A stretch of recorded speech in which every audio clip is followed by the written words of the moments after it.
여러분, 당근 거래 해보셨나요? 이 영상을 보고 있는 대부분의 사람들, 아마 당신도 중고나라, 당근마켓, 칙방, 알바몬, 알바천국 이 중 하나라도 해본 적이 있을 겁니다. 모두 굉장히 편리해서 많은 사람들이 이용하는 어플인데요. 미국에는 이 모든 기능을 합쳐놓은 크레이그스리스트라는 사이트가 있습니다. 1995년에 만들어진 사이트로 중고물품 거래, 아파트 임대, 알바 구인구직, 자동차 판매, 이사, 수리, 지역 커뮤니티 등 이 모든 서비스를 이용할 수 있죠. 하나의 홈페이지에서 모든 게 가능하니 엄청난 편리성 덕분에 미국인이라면 거의 모르는 사람이 없을 정도로 매우 유명한 국민 사이트였는데요. 그러던 2014년 7월 2일 크레이그스리스트에 도움을 요청하는 글이 올라옵니다.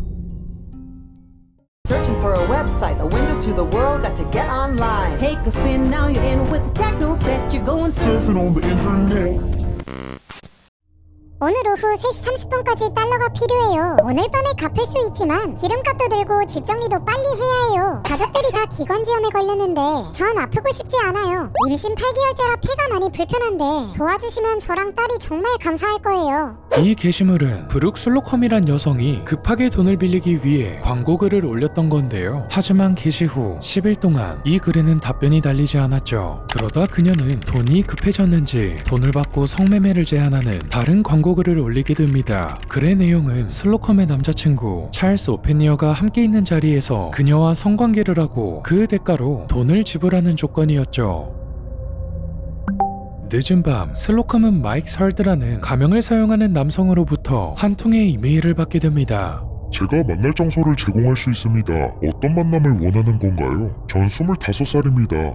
나중에 밝혀진 사실로 당시 남자친구였던 오페니어가 돈을 벌기 위해 그녀를 데리고 다니며 강제로 이런 짓을 시켰다고 하죠. 슬로컴은 마지못해 20분 후 답장을 보냅니다. 가능하면 기부를 받고 싶어요. 형편이 좀 어려운 데다가 아기도 곧 태어날 예정이거든요. 120달러는 어떠세요? 필요하시면 제가 차로 모셔다 드릴 수도 있어요. 아니요, 저희가 갈 수는 있는데 장소를 준비할 수는 없어요. 언제 어디서 만나면 좋을까요? 저는 공원에서 섹하는 거 좋아하는데 11시 30분에 만나는 거 어떠신가요? 잘 모르겠어요. 전 음란 행위 같은 걸로 문제를 일으키고 싶진 않아요. 임신 8개월인데 감옥에 갈 수는 없잖아요?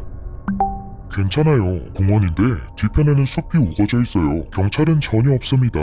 그렇게 마지막 메일을 주고받은 시간은 오후 10시 59분. 쪽지 내용에서도 느껴지듯 마이크 설드는 그날 밤 바로 만나길 원했습니다. 반대로 슬로컴은 누가 봐도 성적인 행위를 원하지 않았지만 남자친구의 강압적인 태도 때문에 결국 제안을 받아들이죠. 이들은 토요일 밤 미시간주 와이오밍에 위치한 개종공원에서 만나기로 합니다.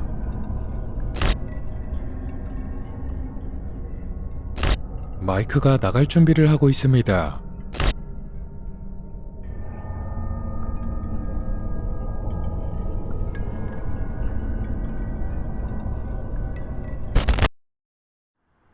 커플이 공원에 도착하고 마이크를 만나러 차에서 내립니다. 여러 번 해본 성매매이기 때문에 평소와 다름없이 아무 걱정하지 않고 마이크에게 다가갔죠. 그런데 마이크가 갑자기 돌변하더니 슬로컴을 붙잡아 결박한 채 차 트렁크 안에 집어넣습니다. 당연히 이를 본 오페니어는 그를 저지하기 위해 달려들었는데 치열한 싸움이 계속되다가 결국 오페니어는 살해당합니다. 이후 마이크는 그의 시신을 숲 근처로 끌고 가서 톱으로 머리를 자르고 나뭇가지로 시신을 덮어버리죠. 그리고 그의 머리와 구속한 슬로컴을 트렁크에 실은 뒤 수많은 고문 도구가 있는 집 지하실로 향합니다.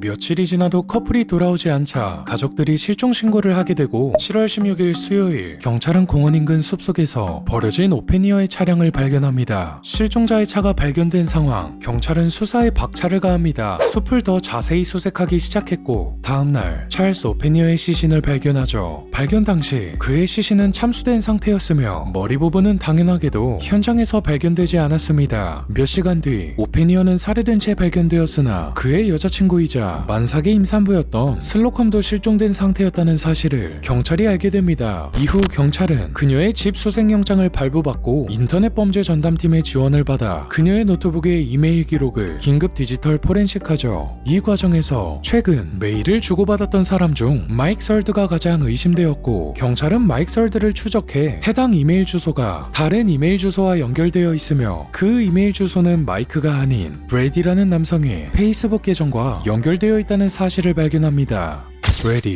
브래디 오스트라이, 실종된 이들과 마지막으로 연락한 사람이자 유력한 용의자였죠. 경찰은 브래디의 집 앞에서 잠복하며 그를 감시하는 동시에 압수수색 영장이 나오자마자 바로 집 안으로 쳐들어갈 준비를 하고 있었습니다. 그러다 밤 9시에 브래디가 집을 나와 자신의 노란색 쉐보레 차량에 탑승해 어디론가 출발하는데요. 잠시 후 경찰은 브래디를 쫓아가 그의 차를 멈춰 세웁니다. 이후 경찰이 차에서 내릴 준비를 하는데 브래디가 급발진을 하며 도망치기 시작하죠. 결국 추격전이 시작됩니다.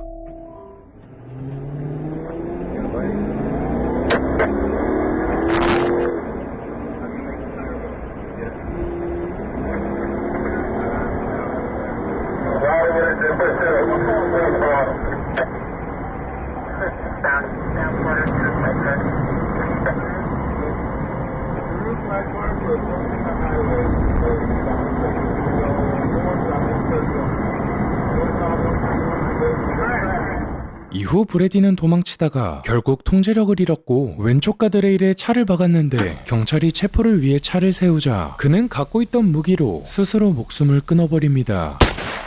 경찰은 곧바로 차를 조사했는데 운전석에는 31살의 브래디가 숨진 채 앉아있었고 트렁크에선 브룩 슬로컴과 출산을 겨우 2주 앞두고 있던 뱃속의 딸이 죽은 채 발견되었죠. 부검 결과 그녀의 사인은 교살, 목졸림이었습니다.